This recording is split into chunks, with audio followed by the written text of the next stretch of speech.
শেখ হাসিনা সরকারের পতনের পর ডক্টর ইউনূসের নেতৃত্বাধীন সরকার পাকিস্তানের সঙ্গে ঘনিষ্ঠ সম্পর্ক গড়ে তুলছে।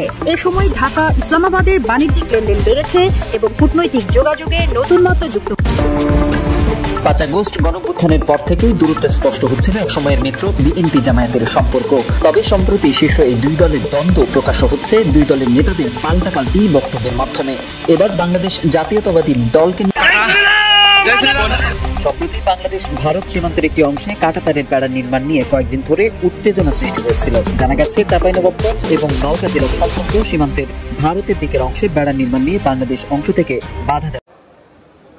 ঠিক তেমনিভাবে আজকে আমাদের গ্রামে গঞ্জে প্রায় ৬০ লক্ষ মানুষের বিরুদ্ধে মিথ্যে মামলা দেওয়া আছে।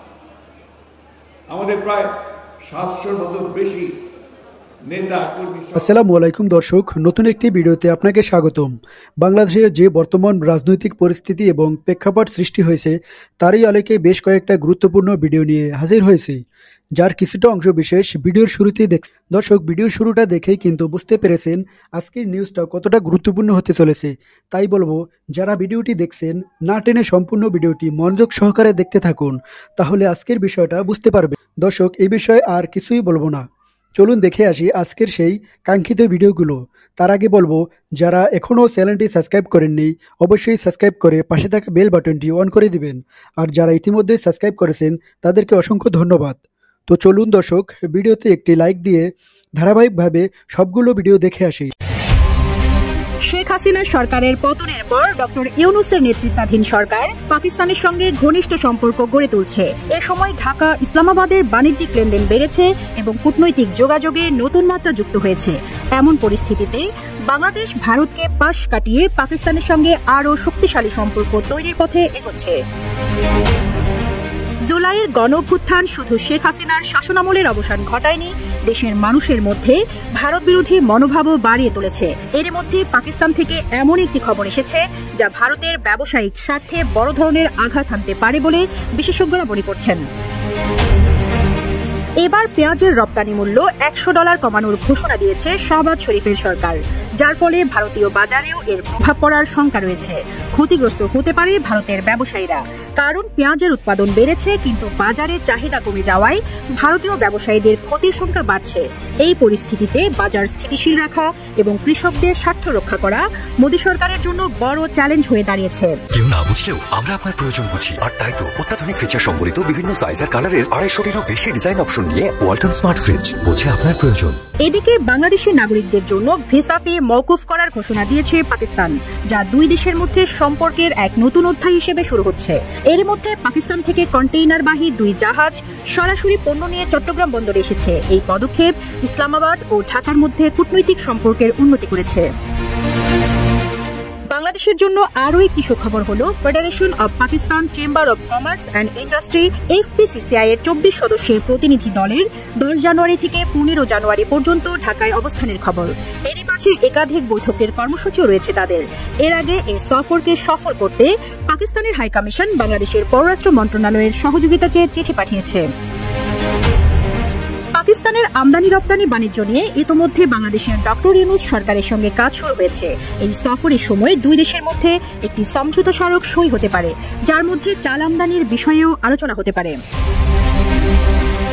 এর আগে শেখ হাসিনার আমলে বাংলাদেশ ও পাকিস্তানের মধ্যে বাণিজ্যিক সম্পর্ক সীমিত ছিল, তবে বর্তমানে পাকিস্তান থেকে বাংলাদেশ বস্ত্রশিল্পের কাঁচামাল, তুলা এবং সিমেন্টের কাঁচামাল আমদানি করে। অন্যদিকে বাংলাদেশ থেকে পাকিস্তানে কাঁচা পাট, পোশাক, হাইড্রোজেন পারঅক্সাইড এবং ঔষধ রপ্তানি হয়।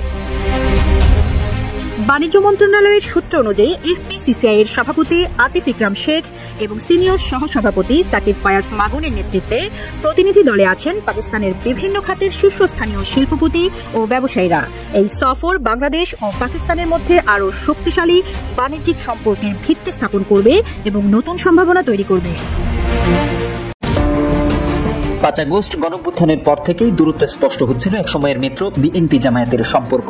তবে সম্প্রতি শীর্ষ এই দুই দলের দ্বন্দ্ব প্রকাশ হচ্ছে দুই দলের নেতাদের পাল্টাপাল্টি বক্তব্যের মাধ্যমে।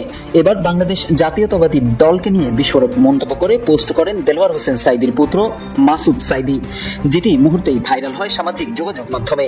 9 জানুয়ারি নিজের ভেরিফাইড ফেসবুকে মুক্তিযুদ্ধের চেতনা ব্যবসা নিয়ে মন্তব্য করেন তিনি, যা বিএনপি করতে চাচ্ছে বলেও জানান তিনি। তার মতে এই চেতনা ব্যবসা একটি অলাভজনক ব্যবসা এবং এটি দেশের ও দলের ক্ষতির কারণ হতে পারে। তিনি লিখেন, এটা এখন আর কাউকে বুঝিয়ে বলার প্রয়োজন নেই। এদিকে মাসুদ সাঈদী লিখেন, চেতনার এই ব্যবসা করে আওয়ামী লীগ তার পুঁজি ঠিক রাখতে পারেনি, আর নব্য যারা এই ব্যবসা করার চেষ্টা করছেন তারা তো তাদের আমছালা সবই শেষ করবেন। পোস্টে মাসুদ সাঈদী বিএনপির শীর্ষ নেতাদের জন্য প্রশ্ন রাখেন। তিনি লিখেন, আওয়ামী লীগ যা করে নিজের ও দেশটাকে ধ্বংস করেছে, সেই সব কাজ বিএনপির মতো জনপ্রিয় একটি দলের করাটা কতটা যুক্তিযুক্ত, কতটা গ্রহণযোগ্য? বরং দেশের মানুষ তো একথাই বলছে যে 71-এর চেতনা দিয়ে বিরোধীর মতকে দমন করা, জামায়াত শিবিরকে ধর্ম ব্যবসায়ী রক্ষাটা বলে ট্যাগ দেওয়া, 72-এর সংবিধানে আস্থা রাখা, এসবের জন্য তো আওয়ামী লীগের ছিল, নতুন করে বিএনপিকে আর কি দরকার? কেউ না বুঝলেও আমরা আপনার প্রয়োজন বুঝি, আর তাই তো অত্যাধুনিক ফিচার সম্বলিত বিভিন্ন সাইজ আর কালারের 250-টিরও বেশি ডিজাইন অপশন নিয়ে ওয়ালটন স্মার্ট ফ্রিজ, বোঝে আপনার প্রয়োজন। আওয়ামী লীগের পথে কোনো কল্যাণ নেই উল্লেখ করে মাসুদ সাঈদী তার পোস্টে লিখেন, লীগের পথে কোনো কল্যাণ নেই, বরং লীগের পথ যারাই ধরবে তাদেরকেও দেশের মানুষ বর্জন করবে, এটাই প্রমাণিত। সুতরাং বিভাজনের রাজনীতি, সংঘাত সংঘর্ষ সৃষ্টির রাজনীতি এড়িয়ে যাওয়াই কল্যাণকর। তিনি আরো বলেন, ইতোমধ্যে উভয় দলের মাঠ পর্যায়ের নেতা কর্মীদের মধ্যে তিক্ততা সৃষ্টি হয়েছে এবং যদি এই পরিস্থিতি চলতে থাকে তাহলে তা দেশের জন্য ক্ষতিকর। জাতীয়তাবাদী এবং ইসলামী মূল্যবোধে বিশ্বাসী দেশের অধিকাংশ জনগণের জন্য এটি বিপজ্জনক বলেও মন্তব্য করেন মাসুদ সাঈদী। এদিকে মাসুদ সাঈদী লিখেন, 2001 সাল থেকে 2024 সাল পর্যন্ত এই দীর্ঘ 23 বছরে একটিবারের জন্য বিএনপি নেতৃবৃন্দের কাছে শিবিরকে রক কাটার দল বলে মনে হয়নি, জামায়াতকে ধর্ম ব্যবসায়ী মনে হয়নি, এমনকি জামায়াতকে রাজাকারও মনে হয়নি। কিন্তু 23 বছর পর হঠাৎ করে বিএনপির কিছু নেতার কাছে জামায়াতকে এমন মনে হচ্ছে কেন, এই প্রশ্ন রাখেন মাসুদ সাঈদী। সর্বশেষ তিনি বিএনপি ও জামায়াতের শীর্ষ নেতৃবৃন্দের প্রতি আহ্বান জানিয়ে বলেন, বিএনপি জামায়াতের মতো বৃহৎ দুটি দলের মাঝে কোনো অনৈক্য দেশবাসী আশা করে না। দেশের প্রয়োজনে এবং আমজনতার স্বপ্ন পূরণে বিএনপি জামায়াতের শীর্ষ নেতৃবৃন্দের প্রতি অনুরোধ, আপনারা প্লিজ ঐক্যবদ্ধ থাকুন। আপনারা ঐক্যবদ্ধ থেকে বাংলাদেশ থেকে ফ্যাসিবাদ মুজিববাদকে চিরতরে নির্মূল করুন। ঐক্যবদ্ধ হয়ে সমৃদ্ধ এক সোনার বাংলা গড়ে তুলুন, এটাই জাতির প্রত্যাশা।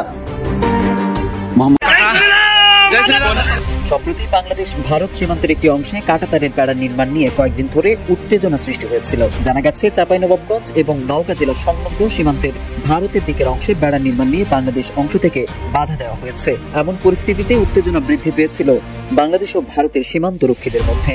বিদ্যমান পরিস্থিতিতে সীমান্তরক্ষীদের সঙ্গে দুই দেশের সাধারণ মানুষও অংশ নিয়েছে। এদিকে চাঁপাইনবাবগঞ্জের শিবগঞ্জ উপজেলার চৌকা সীমান্তের বাংলাদেশ ভারত দুই দিকের গ্রামের মানুষজন জড়ো হয় সীমান্তরক্ষীদের সঙ্গে, তবে বাংলাদেশ অংশে বেশি সংখ্যক লোক জড়ো হয়েছে। অন্যদিকে ভারত অংশে কিছু মানুষকে লাঠি, রামদা, কাস্তের মতো অস্ত্র হাতে বন্দে মাতরম স্লোগান দিতেও দেখা যায়। এমন বেশ কিছু ভিডিও ছড়িয়ে পড়েছে বলে জানায় বিবিসি বাংলা। যদিও গণমাধ্যমটি স্বাধীনভাবে এই ভিডিও যাচাই করতে পারেনি বলেও প্রতিবেদনে বলা হয়েছে। গণমাধ্যমের তথ্য মতে চৌকা সীমান্তের অপর প্রান্তে ভারতের মালদহ জেলার বৈষ্ণবনগর থানার সুখদেবপুর এলাকায় বেড়া নির্মাণের তৎপরতা দেখা যায়। বিজিবি থেকে এ নিয়ে বাধা দেওয়া হয় এবং সাময়িকভাবে কাজ থামানো হয়। নিয়ম অনুযায়ী সীমান্ত লাইন থেকে 150 গজের মধ্যে কিছু করা হলে সেটা অপর পাশের সীমান্তরক্ষী বাহিনীকে সঠিক নিয়ম মেনে অবহিত করতে হয়। কিন্তু এক্ষেত্রে ভারতের বিএসএফ বাংলাদেশের বিজিবিকে জানায়নি বলে জানান lieutenant colonel Kibria. BBC Bangla স্থানীয় সাংবাদিকদের বরাতে জানায়, 7 ও 8 জানুয়ারি সীমান্তে ব্যাপকভাবে মানুষের জমায়েত বেড়ে যায়। ভারতের দিকেও বিএসএফ এর সাথে সেখানকার স্থানীয় লোকজন অংশ নেয়। বাংলাদেশের অংশের মানুষ ভারতের উদ্দেশ্যে এবং ভারতীয় অংশের মানুষ বাংলাদেশের উদ্দেশ্যে স্লোগান দেন বলে জানান বিনোদপুর ইউনিয়ন পরিষদের চেয়ারম্যান মোহাম্মদ রুহুল আমিন। কাউসার আহমেদ নামের এক সাংবাদিকের বরাতে বিবিসি জানায়, বাংলাদেশ অংশের মানুষের মধ্যে উৎসাহ উদ্দীপনার পাশাপাশি উৎকণ্ঠাও ছিল। বিবিসি বাংলা স্থানীয় সাংবাদিক কাউসার আহমেদের বরাতে জানায়, ভারতের পাশ থেকে বন্দে মাতরম, জয় শ্রীরাম এমন স্লোগান দেওয়া হচ্ছিল। তখন বাংলাদেশের মানুষ নারায়ে তাকবীর, আল্লাহু আকবার বলে জবাব দেয়। তবে সবশেষ সেক্টর কমান্ডার পর্যায়ের সৌজন্য সাক্ষাতের পর বিষয়গুলো ঊর্ধ্বতন পর্যায়ে অবহিত করা হয়েছে এবং এখন পরিস্থিতি স্বাভাবিক রয়েছে। 9 জানুয়ারি বৃহস্পতিবার আর নির্মাণ কাজ চালানো হয়নি বলে জানায় 59 বিজিবি ব্যাটালিয়নের অধিনায়ক লেফটেন্যান্ট কর্নেল গোলাম কিবরিয়া। এদিকে বিএসএফ এর এক কর্মকর্তা বিবিসি বাংলার কলকাতা প্রতিনিধিকে জানান, আগে থেকে অনুমোদন সাপেক্ষে বেড়া নির্মাণের কাজটি করা হচ্ছিল। তবে বিজিবির বেশ কয়েকজন জানান, আন্তর্জাতিক আইন অনুযায়ী শূন্য রেখা বরাবর দুই দেশের অন্তত 150 গজের মধ্যে অবকাঠামো নির্মাণ করতে হলে দুই দিকের সম্মতির প্রয়োজন হয়। এদিকে নওগাঁ সীমান্তেও অনেকটা একই ধরনের বিষয় হচ্ছে, যেখানে বিএসএফ এর দিক থেকে পুরনো অনুমোদনের কথা বলা হচ্ছে, কিন্তু বাংলাদেশের দিকে বিষয়টি মীমাংসিত না বলে উল্লেখ। ঠিক তেমনিভাবে আজকে আমাদের গ্রামে গঞ্জে প্রায় 60 লক্ষ মানুষের বিরুদ্ধে মিথ্যে মামলা দেওয়া আছে। আমাদের প্রায় 700-র মতো বেশি নেতা কর্মী সহ গুম হয়ে গেছে। আমাদের নিহত হয়েছে প্রায় 20,000-এর উপরে সব এই যে একটা আত্মত্যাগ, যুদ্ধ, সংগ্রাম, লড়াই, এর মধ্য দিয়ে কিন্তু আমরা এই জায়গায় আজকে এসে পৌঁছেছি। 5 মাস পরে অনেকেই জিজ্ঞাসা করছে যে আমাদের অর্জন কি? অর্জন হচ্ছে আজকে আমরা এখানে দাঁড়িয়ে নিঃসংকোচে কোনো নির্ভয়ে আমরা কথা বলতে পারছি, এটাই আমাদের একটা বড় বিজয়। এখানে এবি পার্টির একটা ভূমিকা আছে বড়, এবং আজকে আমি তাদের যে কাউন্সিল হয়েছে সেই কাউন্সিলে যারা নতুনভাবে নির্বাচিত হয়েছেন, আমাদের মুজিবুর রহমান মঞ্জু সাহেব এবং ব্যারিস্টার ফুয়াদ সাধারণ সম্পাদক হিসেবে, আমি তাদেরকে আন্তরিক অভিনন্দন, শুভেচ্ছা জানাচ্ছি। আমার দল বাংলাদেশ জাতীয়তাবাদী দলের পক্ষ থেকে, আমার নেত্রী দেশনেত্রী বেগম খালেদা জিয়ার পক্ষ থেকে, আমার নেতা জনাব ভারপ্রাপ্ত চেয়ারম্যান তারেক রহমানের পক্ষ থেকে। ফ্যাসিস্টের বিরুদ্ধে গণতান্ত্রিক সংগ্রাম খুব কমই সফল হয়। আমরা এই সশস্ত্র ফ্যাসিস্ট বাহিনীর বিরুদ্ধে, হাসিনার বিরুদ্ধে, তার সব বাহিনীর বিরুদ্ধে আমাদের ছেলেরা তাদের যে উত্তাল আন্দোলন, সে আন্দোলন দিয়ে আমাদেরকে সেই সাফল্য এনে দিয়েছে। আমি অতীতে বেশি যেতে চাই না, আমি শুধু এইটুকু বলতে চাই যে আমরা একটা ভয়াবহ দানবের হাত থেকে রক্ষা পেয়েছি। আজকে একটা পরিবেশ এসছে, যে পরিবেশে আমরা আবার নতুন করে বাংলাদেশকে নির্মাণ করবার স্বপ্ন দেখছি, কথা বলছি। আমরা যেন এই পরিবেশটা, এই স্বপ্নটাকে নষ্ট করে না দিই। আমাদের এখন যেটা প্রয়োজন, সমস্ত প্রভোকেশনের পরেও আমরা যেন আমাদের সিদ্ধান্তে অটল থাকি। আমরা একটা গণতান্ত্রিক ব্যবস্থায় ফিরে যেতে চাই, আমরা বৈষম্য দূর করতে চাই, আমরা বাংলাদেশের সেই আমাদের তরুণদেরকে তাদের সঙ্গে হাতে হাত মিলিয়ে, কাঁধে কাঁধ মিলিয়ে আমরা একটা নতুন বাংলাদেশ দেখতে চাই। এখানে আমাদের কোনো বিভেদ নেই, কিন্তু দুর্ভাগ্যক্রমে আমাদের দেশেরই কিছু মানুষ তারা আজকে বিভিন্নভাবে এই ঐক্যে তারা কিছু ফাটল ধরানোর চেষ্টা করছে। আমি জানি সেই চেষ্টা সফল হবে না। আমরা অবশ্যই সম্মিলিতভাবে, ঐক্যবদ্ধভাবে আমাদের যে লক্ষ্য, সেই লক্ষ্যে আমরা পৌঁছতে সক্ষম হবে, আমি বিশ্বাস করি। আমি খুব সুস্থ নই,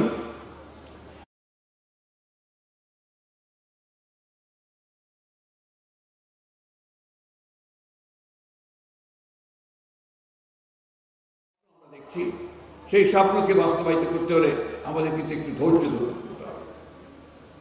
ধরতে হবে এবং হঠকারিতা করে, ভুল সিদ্ধান্ত নিয়ে, ভুল পদক্ষেপ করে আমরা যেন সেই সম্ভাবনাকে বিনষ্ট না করি, সেই বিষয়টা আমাদেরকে সবসময়। দেশের অবস্থা অর্থনৈতিক দিক দিয়ে খুব ভালো নয়, রাজনৈতিক দিক দিয়ে ভঙ্গুর অবস্থা হয়ে আছে, একটা ভাসমান পরিস্থিতি আছে। আমরা সেইটাকে একসাথে করতে চাই, আমরা সেটাকে একখানে নিয়ে সবাই মিলেই আমরা এই সমস্যাগুলো সমাধান করতে চাই। সবাই মিলে একসাথে হয়ে যদি আমরা সেই দানবকে, ফ্যাসিস্টকে সরাতে পেরেছি, তাহলে আমরা কেন পারবো না আমাদের জন্য সত্যিকার অর্থে একটা নতুন সম্ভাবনার একটা নতুন রাষ্ট্র নির্মাণ করতে। আমরা সংস্কারের কথা আগেই বলেছি, আবারও বলছি যে আমরা সংস্কার চাই। কিছু কিছু মানুষ আছেন যারা একটু ভুল বোঝানোর চেষ্টা করেন যে আমরা সংস্কার আগে নির্বাচন চাই বা নির্বাচনের জন্য অস্থির হয়ে গেছে। বিষয়টা কিন্তু সেটা না, এটা বুঝতে হবে। আমরা যেটা বলছি যে নির্বাচনটা কেন দ্রুত চাই, এই কারণে দ্রুত চাই যে নির্বাচনটা হলে আমাদের যে শক্তি, সেই শক্তি আরো বাড়বে, যে সরকার থাকবে, পার্লামেন্ট থাকবে, অনেক বেশি শক্তিশালী হবে, আর যে সংকটগুলো সৃষ্টি হয়েছে সেই সংকটগুলো দূর হয়ে যাবে। আমরা তো এই কথা বলেছি যে আমরা নির্বাচনের পরে আমাদের দল থেকে আমরা বলেছি যে আমরা একটা ঐক্যবদ্ধ জাতীয় সরকার করতে চাই, সবাই মিলে রাষ্ট্রের সমস্যার সমাধানগুলো আমরা করতে চাই। এটা আমাদের কথা। এখন যারা অন্যান্য দলে আছেন, যারা রাজনৈতিক দলগুলো আছেন, তারা অবশ্যই এটা ভাববেন, চিন্তা করবেন এবং সেই হিসেবে তাদের যে মতামত সেই মতামত দেবেন। আমি বিশ্বাস করি তত্ত্বাবধায়ক সরকার, বা আমরা বলছি না, আমরা বলছি ইন্টারিম গভর্নমেন্ট, সেই ইন্টারিম গভর্নমেন্ট তাদেরকে আমরা সমর্থন দিয়েছি, সমর্থন দিয়ে যাচ্ছি এবং এই সমর্থন দিয়েই তাদের পক্ষেই সম্ভব হবে আমরা একটা পথ খুঁজে পাবো, যে পথে আমরা সামনের দিকে এগিয়ে যেতে পারবো। আমার বাংলাদেশ পার্টি, এবি পার্টি একটা নতুন ইয়াং তরুণদের নেতৃত্বে এসছে। আমি ব্যক্তিগতভাবে খুবই আশাবাদী এই দলের মধ্যে যে সমস্ত তরুণেরা এসেছেন, যারা দল করছেন, দলকে সামনের দিকে এগিয়ে নিয়ে যাচ্ছেন, তারা অবশ্যই সফল হবেন এবং বাংলাদেশে এবি পার্টি একটা অত্যন্ত গুরুত্বপূর্ণ রাজনৈতিক ভূমিকা রাখতে সক্ষম হবে। দর্শক, আমি আশা করি আপনি সবগুলো ভিডিওই মনোযোগ সহকারে দেখছেন। সেই সাথে দর্শক, এই ভিডিওগুলো সম্পর্কিত যদি কোনো তথ্য এবং মতামত থাকে তাহলে কমেন্টে জানাবেন। এতক্ষণ সাথে থাকার জন্য ধন্যবাদ। আজকের মতোই এ পর্যন্তই। আল্লাহ হাফেজ।